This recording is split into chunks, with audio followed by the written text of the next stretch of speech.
तो नंग है, एक कबरा है, एक ये देख ले मरल है, एक तो निकाले।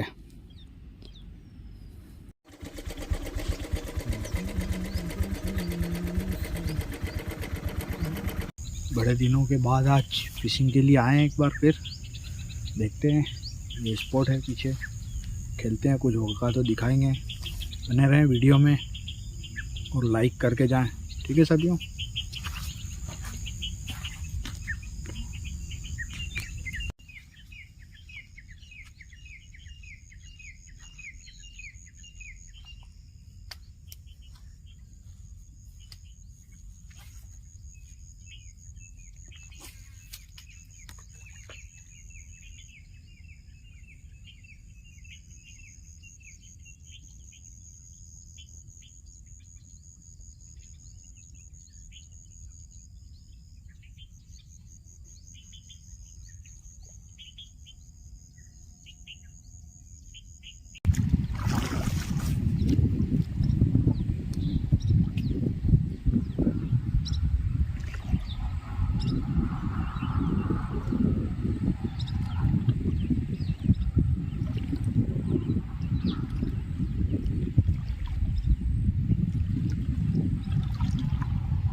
काफ़ी दिनों के बाद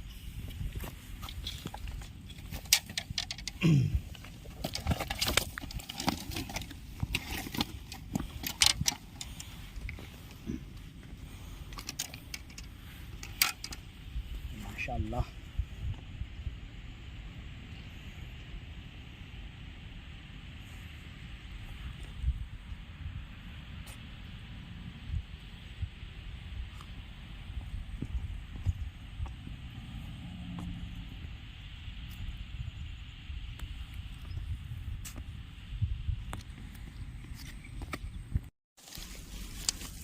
आज का शिकार। और इसके अटैक दिखा नहीं सका, कुछ कैमरे की प्रॉब्लम हो गई थी। तो नंग है, एक कबरा है, एक ये देख ले मरल है, एक तो निकाले।